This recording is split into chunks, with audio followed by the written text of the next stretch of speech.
Good morning, humans. How are you? This is the Cartridge and Disc Podcast, your Gen X gamer here. And this is the second video of the morning drive. Traffic is terrible today, so we have more time. So some news that I heard that got me thinking was the leak of Pikmin 4. And guys, how long is it going to be before Nintendo embraces other forms of delivering their games, mainly a lot of mobile and a lot of PC? And why am I saying that? Well, these games keep getting leaked. A lot of it, and I mean a lot of it, has to do with the chip that they decided to use for the Nintendo Switch. This NVIDIA chip, there's a lot out there already, so it's easier for these hackers to, you know, just dump the games after they get them, especially if they get them in early access, and these leaks are coming more and more often now. Pikmin isn't the biggest game out there, guys, but it's happened with others, you know, and if you have a AAA game out there, AAA game that you spend hundreds of millions on, you don't want that happening to your game. You know, you really don't. That is your bread and butter right there. But people are obsessed, to say the least, with porting all these properties over to PC. I mean, you can pretty much play, you know, the entire, all the entire back catalog of Nintendo can be played through emulation, right? So they're really just shooting themselves in the foot by not embracing this. You know, and I understand the reasons why, but they're leaving a lot of money on the table. I understand they're going to want to protect their IPs, and, you know, they hate for people to be modding their stuff, but it's going to happen anyway, right? That's just the thing. They are the hardest company when it comes to, you know, chasing down hackers and punishing them and putting their full weight of the law behind them. They have their Nintendo ninjas out there, and it's still not deterring these people from doing it. You know, something this early, you could probably trace. You know, you could probably trace this, you know, because you can count the early access copies that, you know, were put out there. You can develop technologies to mark them, NFTs. Nobody wants to hear that. But, you know, I mean, if you're going to lose money anyway, you might as well embrace it. Might as well make money as a business. That's what I'm looking at. Because it doesn't matter what you put out. It doesn't matter what you put out, whether it's Mario, if it's a first-person, third-person party game. There's somebody out there that wants to dump it, that wants to mod it, wants to do anything to it. So you might as well be the one selling it. You know, you see a lot of these companies embrace it. Look at Skyrim. Right? Hasn't stopped Skyrim from selling, or, you know, any of the other properties that are popular with gamers. Look at Street Fighter. Hasn't held them back from selling anything. And Capcom is not, you know, the biggest company when it comes to chasing people down for their IPs. Sega's another one. They're still making money. They're not as protective, right?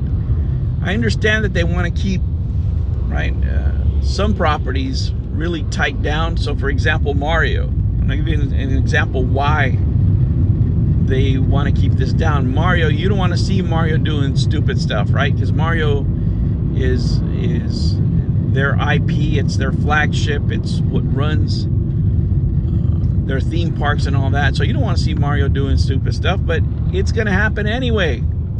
It's happening anyway. Look at all the memes. Look at all the mods. So as a business, you know, I mean, somebody has to be looking at it going, okay, look, how much are we spending fighting this? And how much money are we losing? At what point it becomes, you know, a loser, where you're getting no return on your money by, you know, prosecuting these people, by not embracing other platforms, by not embracing PC, by not selling through other means. You know, Nintendo's the kind of company that would want to put their own PC store up, and let me tell you, that would be a huge mistake, because, you know, their store front, it leaves a lot to be desired. Let me just put it that way. I mean, it is terrible. It is terrible. You know, I mean, it's the DS has a better storefront. The Wii U had a better storefront.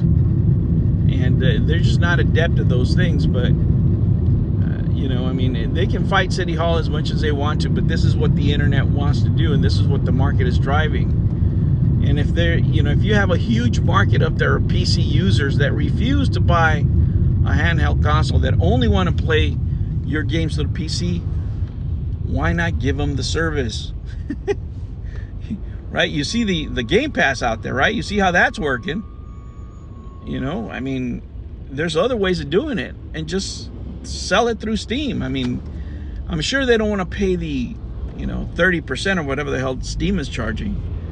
But Nintendo's a big enough company that they can, you know, negotiate that fee, if you will. You know, maybe it's 15%. I mean, and probably Nintendo hates it because they're really good at doing that, right? How much do they charge their developers for being on the platform?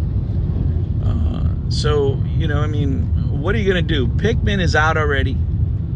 People are going to mod the crap out of it. I can't wait. What are they going to replace the Pikmin with? Right?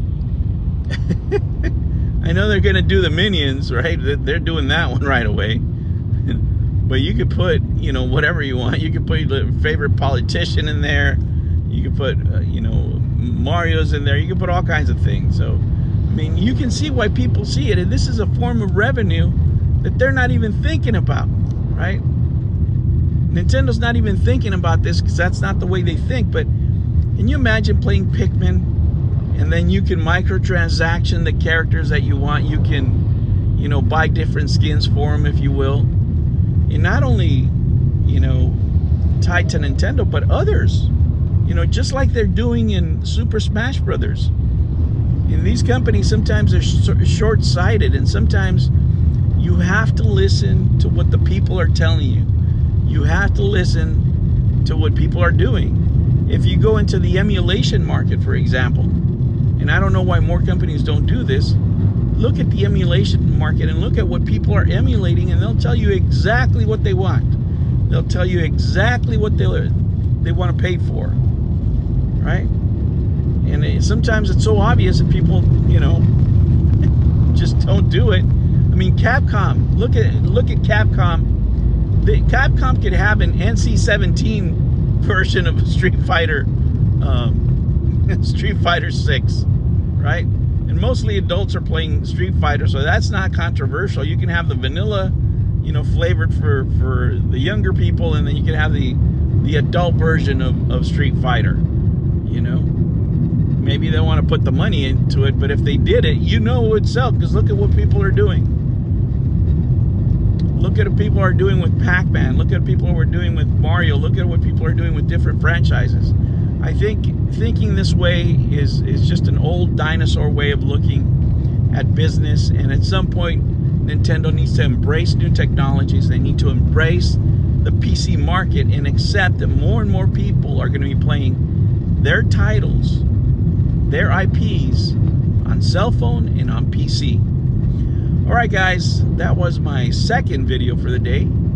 I'll see you back this afternoon when I have to get stuck in traffic all over again. Thank you so much for liking. Thank you for subscribing. Make sure you hit that like button on the way out. It really helps out the channel. And if you want to, please subscribe and you can get all these morning drive videos. I'll catch you on the next one. Take care.